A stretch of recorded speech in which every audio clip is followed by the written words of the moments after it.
Hello to all, Chanakya વિદ્યાલય.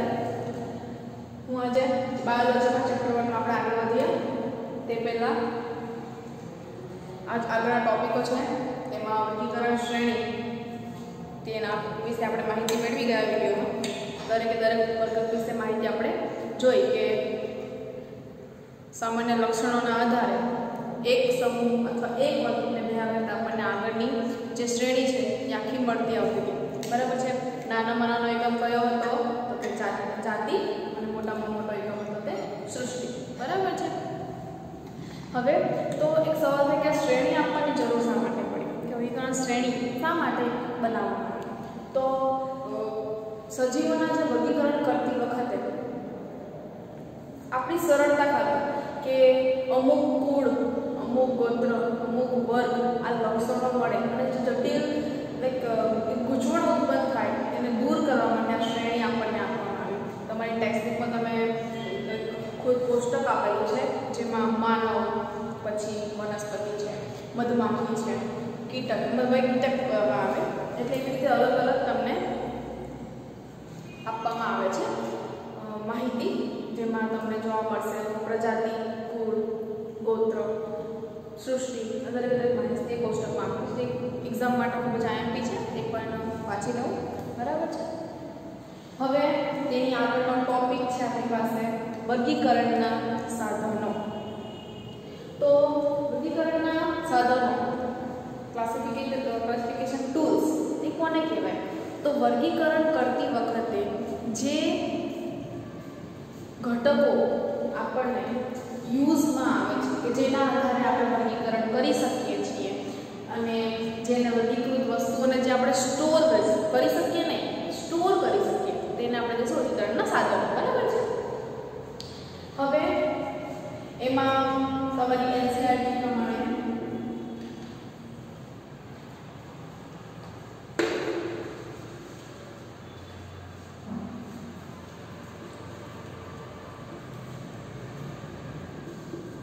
વર્ગીકરણના સાધનો ટૂલ્સની કઈ વાત છે એના વિશેની ટૂલ્સ. ઠીક છે. તમને આ પહેલું આપેલું છે વનસ્પતિ હર્બેરિયમની વાત છે. વનસ્પતિ સંગ્રહાલય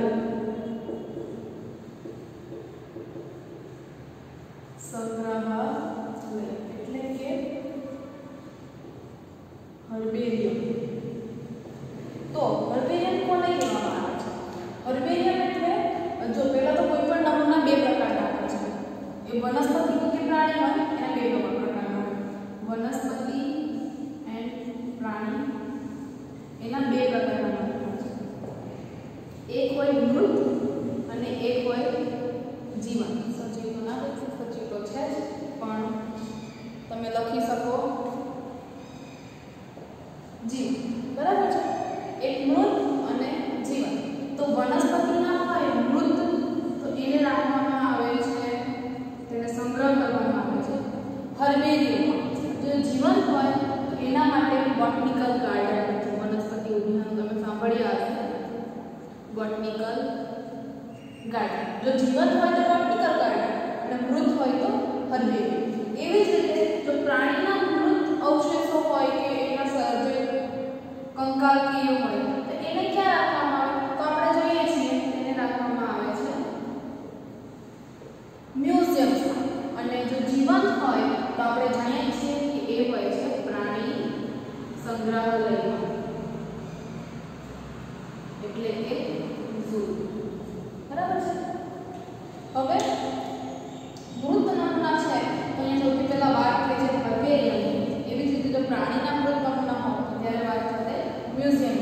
તો વનસ્પતિના મૃત હોય, સજીવંત હોય તો એને બોટનિકલ ગાર્ડનમાં રાખવામાં આવે છે અને પ્રાણીના જો સજીવંત હોય તો એને પ્રાણી સંગ્રહાલય. બરાબર છે. અહીંયા સુધી ક્લિયર? તો અહીંયા આ વાત છે હર્બેરિયમ. તો વનસ્પતિના જે મૃત અવશેષો છે કે જે નમૂના છે તેને સાચવવા માટે શેનો ઉપયોગ કરવામાં આવ્યો છે? હર્બેરિયમ્સ ઊભા કરવામાં આવ્યા છે. તમે કહી શકો કે હર્બેરિયમમાં જે વનસ્પતિ છે તેને સંગ્રહ કરવામાં આવે છે, પણ એના મૃત સ્વરૂપમાં હોય છે. એને અમુક એવા કેમિકલ્સમાં રાખવામાં આવે છે કે લાંબો સમય સુધી એમાં કોઈ સડો ના પડે, કોઈ જીવાત ના રહે છે. બરાબર છે. હવે હમણાં સુધીમાં હર્બેરિયમમાં એક રોયલ બોટનિકલ ગાર્ડન ઇંગ્લેન્ડ જે સૌથી મોટું હર્બેરિયમ ત્યાં જોવા મળે છે.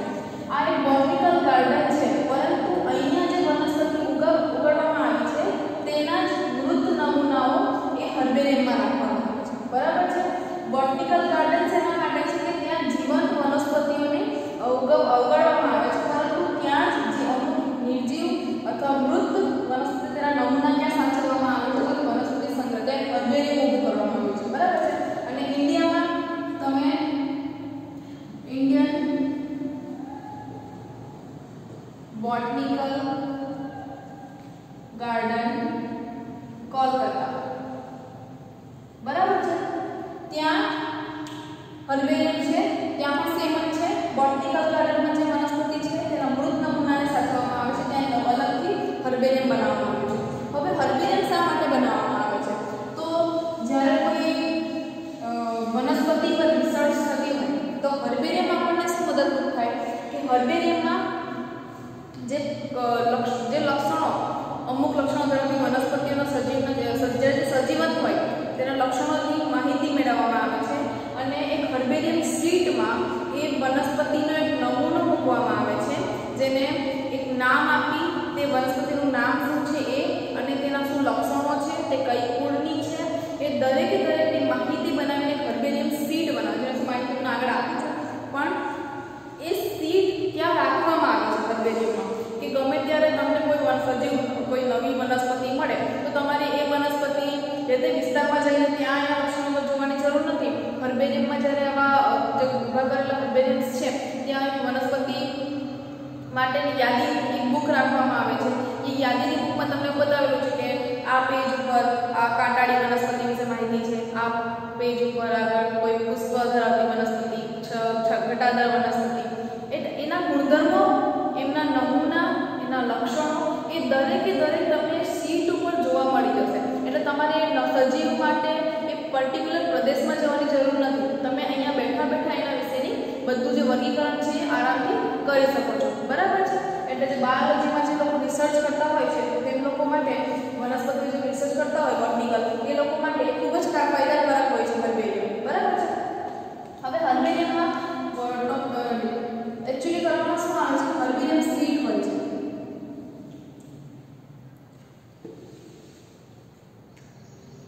એટલે કે વનસ્પતિના નમૂના રાખવા માટે હર્બેરિયમ શીટ. એમાં મેઇન ધ્યાન શું રાખવામાં આવે છે કે સમજી લો કે આ એક શીટ છે, નોર્મલ બુક આવે તમે યુઝ ના કરી શકો, જેની લેન્થ 41 અને જેની છે એ 49 સેન્ટીમીટર રાખવામાં આવે છે. લેન્થ એની 41 અને વિડ્થ એની 49 સેન્ટીમીટર રાખવામાં આવે છે. જેમાં કોઈ પણ વનસ્પતિ છે જેનો મૃત નમૂનો તમારી પાસે હોય, તમારે એને પર્ટિક્યુલરલી એ પેજની ડાબી બાજુના ઉપરના ભાગમાં એને ત્યાં ચિપકાવવાની છે. બરાબર છે. અને તેના વિશેની જે માહિતી છે, લેબલિંગ તમે એને કહેશો, તે જમણી બાજુના ખૂણામાં નીચેના ભાગમાં કરવામાં આવે છે. બરાબર છે. હવે લેબલિંગ એટલે શું? લેબલિંગમાં એ નમૂનો તમને ક્યાંથી મળ્યો છે, એ કયા દિવસે મળ્યો છે, તેનું નામ શું છે, અંગ્રેજી નામ શું છે, સ્થાનિક નામ શું છે, વૈજ્ઞાનિક નામ શું છે, અને સાથે તે વનસ્પતિનું કુળ અને એ વનસ્પતિ નમૂનો લાવનાર વ્યક્તિ કોણ હતા, એ દરેક માહિતી અને લેબલિંગમાં કરવામાં આવે છે. બરાબર છે. હવે તમે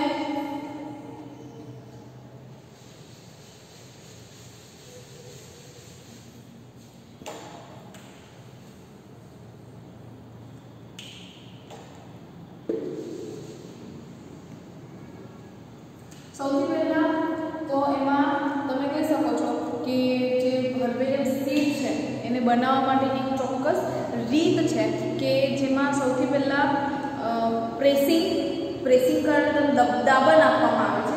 એ દાબન શા માટે આપવામાં આવે છે કે જે નમૂનો છે તેમાં જેટલો ભેજ છે એ શોષાઈ જાય, જેના કારણે એ વાતાવરણના સંપર્કમાં તેમાં કોહવાટ કે એમાં કોઈ જીવાત ના લાગે. એટલે સૌથી પહેલા શું આવશે? પ્રેસિંગ, પછી આવશે ડ્રાઇંગ.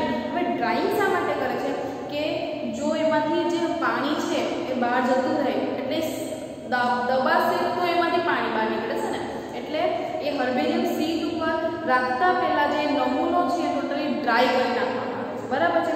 ધેન આફ્ટર તે નમૂનાને જે ચોક્કસ શીટ છે એમાં ડાબી બાજુ ઉપરના ભાગમાં ચોંટાડવામાં આવે. તમે એને સ્ટેમ્પલ પણ કરી શકો, તમે ટાંકા દ્વારા એને ફિક્સ કરી શકો છો. એને ફિક્સ કર્યા પછી તેનું લેબલિંગ કરવામાં આવે છે. તો લેબલિંગમાં કયા કયા મુદ્દા મહત્વના છે? તો એ નમૂનો લાવનાર, એ એકત્રિત થયેલો નમૂનો કયા દિવસે મળ્યો એની તારીખ. સેકન્ડ છે એકત્રિત થયેલા નમૂનો એ કયા સ્થળેથી મળ્યો છે તે. પછી તે નમૂનાનું અંગ્રેજી નામ, પછી તેનું સ્થાનિક નામ, તેનું વૈજ્ઞાનિક નામ અને તે કયા કુળથી બિલોંગ કરે છે તેના વિશેની માહિતી, તેમજ તે એકત્રિત થયેલો નમૂનો છે તે લાવનાર વ્યક્તિ કોણ, સંશોધક કોણ હતા તેનું નામ. લેબલિંગમાં આ વસ્તુનો સમાવેશ થાય. તમે જોયું લાઇબલ નીચે ખૂણામાં કરવામાં આવે છે. અને છેલ્લે તેને જે સીટ છે એને રેડી કરીને ત્યાં એ જો આપણા ઘરમાં એક લાઇબ્રેરી હોય તો લાઇબ્રેરીમાં તમે જાઓ, સૌથી પહેલાં રિસેપ્શન હોય કે ત્યાં માહિતી હોય કે પર્ટિક્યુલર વિષયની બુક કઈ જગ્યાએ મૂકવામાં આવી છે. બરાબર છે. તો ત્યાં એનું રજિસ્ટર મેન્ટેન કરતા હોય કે પર્ટિક્યુલર વિષય, તમે કીધું કે મારે જોઈએ છે બાયોલોજીની બુક, બાયોલોજીમાં વનસ્પતિ વિદ્યા વિશે માહિતી છે, તો તમને એ લોકો અલગ અલગ એક સેક્શન વિશે કે તમે અહીંયા જાઓ આ બુકમાં તમને આ વિશે વનસ્પતિની બુકો મળશે. બાયોલોજી બહુ વાઇડ સબ્જેક્ટ છે. બરાબર છે. તો પર્ટિક્યુલરલી એની બુક્સ તો એ લોકો પાસે માહિતી એ લોકો અલગ કરીને રાખે છે. તો સેમ હર્બેરિયમમાં હોય ત્યાં એક શીટ એ લોકો મેન્ટેન, એક રજિસ્ટર મેન્ટેન કરે છે કે જેમાં પર્ટિક્યુલર વનસ્પતિના નમૂના ક્યાં છે તે લોકો અલગ એક શીટ હોય કે જે વિશે નકરા વનસ્પતિના નમૂના હોય. પછી વનસ્પતિમાં પણ કાંટાળી વનસ્પતિના નમૂના ક્યાં મળશે તે પર્ટિક્યુલર અલગ સ્પેસ કરેલો હોય કે કાંટાળી હોય તો અહીંયા, ઘટાદાર હોય તો અહીંયા, કોઈ છાયાવાળી વનસ્પતિ તો અલગ. એટલે દરેકે દરેક વનસ્પતિના અલગ અલગ સેક્શન એ રજિસ્ટરમાં મેન્ટેન કરવામાં આવે છે. બરાબર છે. અને આ જે નમૂના છે તેને HgCl2નો સ્પ્રે એટલે મર્ક્યુરી ક્લોરાઇડનો સ્પ્રે અથવા તો આપણે નેપ્થેલિન બોલ જે ગોળીઓ છે તેના દ્વારા લોંગ ટાઈમ સુધી ટકી રહે, જીવાત ના પડે, એના દ્વારા એને શું કરવામાં આવે છે? સાચવવામાં આવે છે. બરાબર છે. તો આ હતી હર્બેરિયમ શીટ અને તેને સંગ્રહ કરવાની રીત.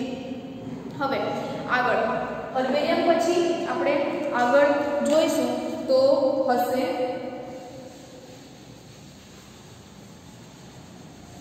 મૃત નમૂના હર્બેરિયમમાં સાચવે. બરાબર છે. ત્યારબાદ હવે આવશે વનસ્પતિ ઉદ્યાન, બોટનિકલ ગાર્ડન્સ.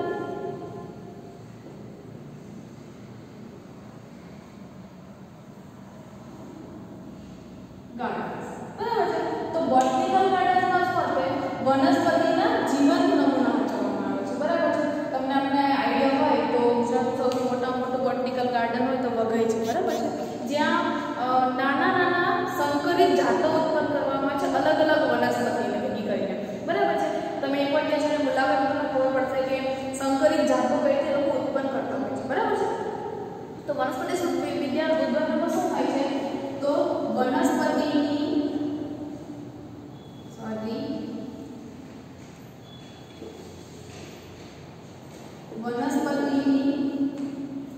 જીવન નમૂનાઓને ઉગાડવામાં આવે છે.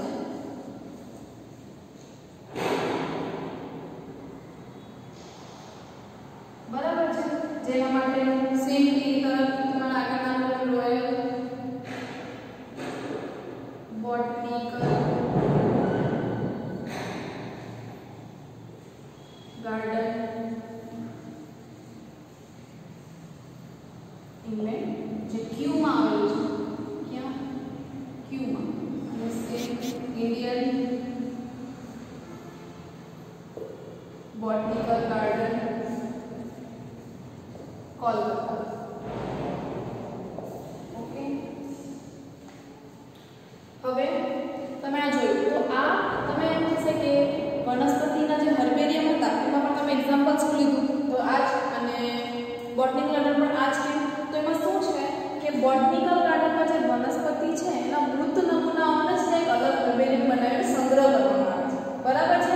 એટલે બોટનિકલ ગાર્ડન એની સાથે શું છે હર્બેરિયમ. ઠીક છે. અને એના સિવાયનું એક તમે કહી શકો કે બોટનિકલ ગાર્ડનમાં હર્બેરિયમ બનાવીને તમે જે રિસર્ચ કરતા હોય જે લોકો બોટનીમાં રિસર્ચ કરે છે એવા લોકો માટે આ ખૂબ જ ફાયદાકારક હોય છે કે તમને નવી નવી જાતો પણ જોવા મળી જાય છે. સાથે સાથે એ વનસ્પતિ વિશેની જે મૃત નમૂના સંગત ધરાવતી સમાન લક્ષણ ધરાવતી બીજી વનસ્પતિના નમૂના પણ એમને હર્બેરિયમમાં જોવા મળી જાય છે. અને તે કયા વિસ્તારની વનસ્પતિ છે એમાં કયા કયા લક્ષણો છે એ દરેકે દરેક વસ્તુ તેમને એક જ સ્થાનેથી પ્રાપ્ત થાય છે. બરાબર છે.